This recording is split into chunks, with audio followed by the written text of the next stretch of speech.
Hi everyone, welcome to Focal Academy. If you have not subscribed my channel, please subscribe and like, share. Thanks. Okay. In this video, we are going to discuss some important previous problems from GATE exam from communication system. Come to the first problem. See here, this is a problem from GATE 2004 previous exam. Here two message signals are given having the same amplitude and the frequencies are 10 kHz and 10.1 kHz respectively. So these two signals are going to combine to each other and form one new signal. That signal is given as input to the ideal frequency detector. So this ideal frequency detector detected some frequency. What is that frequency? So this is the question. Okay. So first of all, write the two signals, that is S1 of t plus S2 of t. So this summation means these two signals are combined to each other and forming one new signal, that is S of t.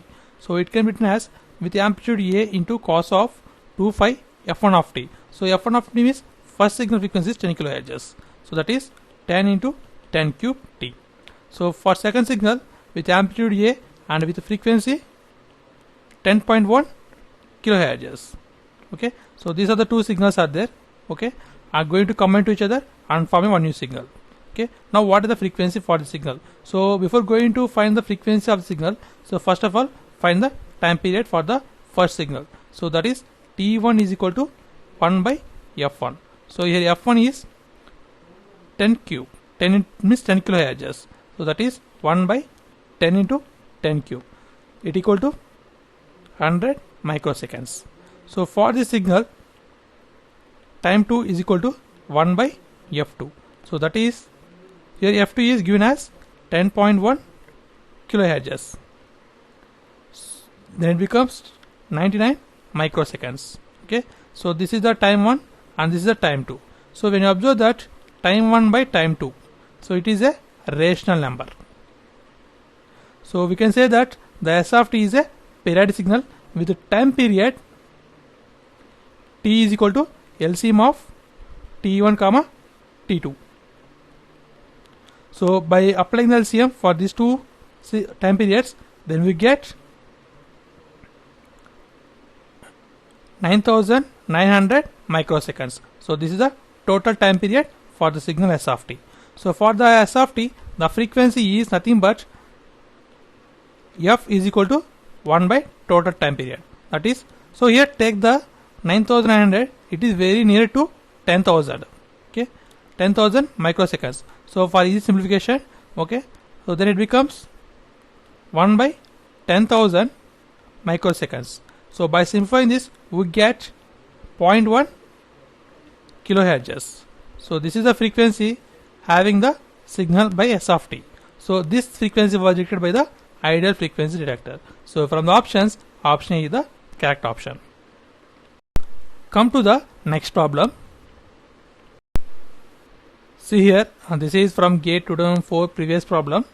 Here an AM signal is detected by using the envelope detector.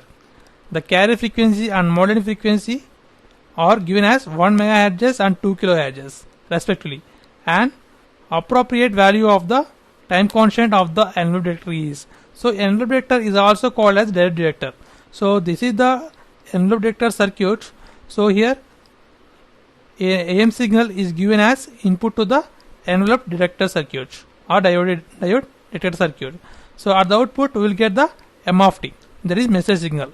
So we are recovering the message signal from the AM signal. So here in this circuit, what is the C value and R value? Okay, for working properly of envelope detector. Okay, so here carrier frequency is given as 1 megahertz and message frequency is given as 2 kilohertz. Okay, then what is the time constant? That is RC value. Okay, for the envelope detector to work properly, there is one condition is, that is 1 by FC less than RC less than 1 by FM. So this is the condition for working of envelope detector properly. Okay, so here this condition gives information about for to avoid the fluctuations at recovered output. This condition, this is second condition,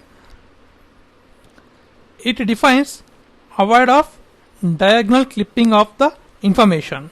Means at the output the message signal will be like this. So whenever this condition is not imperfect, then there is a diagonal clipping of the information, means there is a loss of information taking place. So whenever this condition is not be satisfied, then there is a fluctuations in the message information. Okay, so these are the conditions for the design of envelope detector. Now from this we can find the RC value. So we know the carrier frequency and message frequency. Okay, now substitute here. This is the carrier frequency and message frequency, that is 1 by 1 megahertz less than RC less than 1 by 2 kilohertz. Okay, so from this we get 1 microsecond less than less than RC less than 0.5 milliseconds. So RC value must be greater than 1 microsecond. Okay, so when you observe that these two options are satisfied, so that are greater than the 1 microsecond. Now here RC value must be 0.5 milliseconds. So this is equal to 0.5 milliseconds. So this is less than 0.5 milliseconds. So from the options, option B is the correct option. So this is the required time constant for the design of envelope detector. Come to the next problem. See here, this is a problem from GATE 2004, previous problem. Here an AM signal is given and narrowband FM signal is given. So and both have identical carriers are there and modulating signals are there, and the modulation index is given as 0.1. So when these two signals, that is AM signal and narrowband FM signals, are going to added together, so then the resultant signal can be closely approximated by maybe broadband FM or SSB with carrier or DSBSC SSB without carrier. Now find that. So first of all, narrowband FM signal, it is nothing but in this signal the carrier signal and upper sideband signal are in phase, whereas lower sideband is out of phase. Okay, so this is the narrowband FM. So in AM signal, carrier signal, upper sideband and lower sideband all are in phase. Okay, so from this we can find the which is the resultant signal. Okay, first of all write this in mathematical form. This is can be written as AC into cos of omega CT. So this is the carrier signal plus upper sideband means AC into beta by 2 cos of omega C plus omega m into T. So this is the upper sideband. So there is the out of phase, that is lower sideband, that is AC beta by 2 into cos of omega C minus omega m into T. So here in AM these three signals are in phase. So AC into cos of omega CT, this is a carrier signal, and upper sideband is AC into. So here in upper sideband means in the same signal the modulation index is represented as mu. So AC into mu by 2 into cos of omega C plus omega m into T. So this is upper sideband in AM signal plus AC into mu by 2 into cos of omega C minus omega m into T.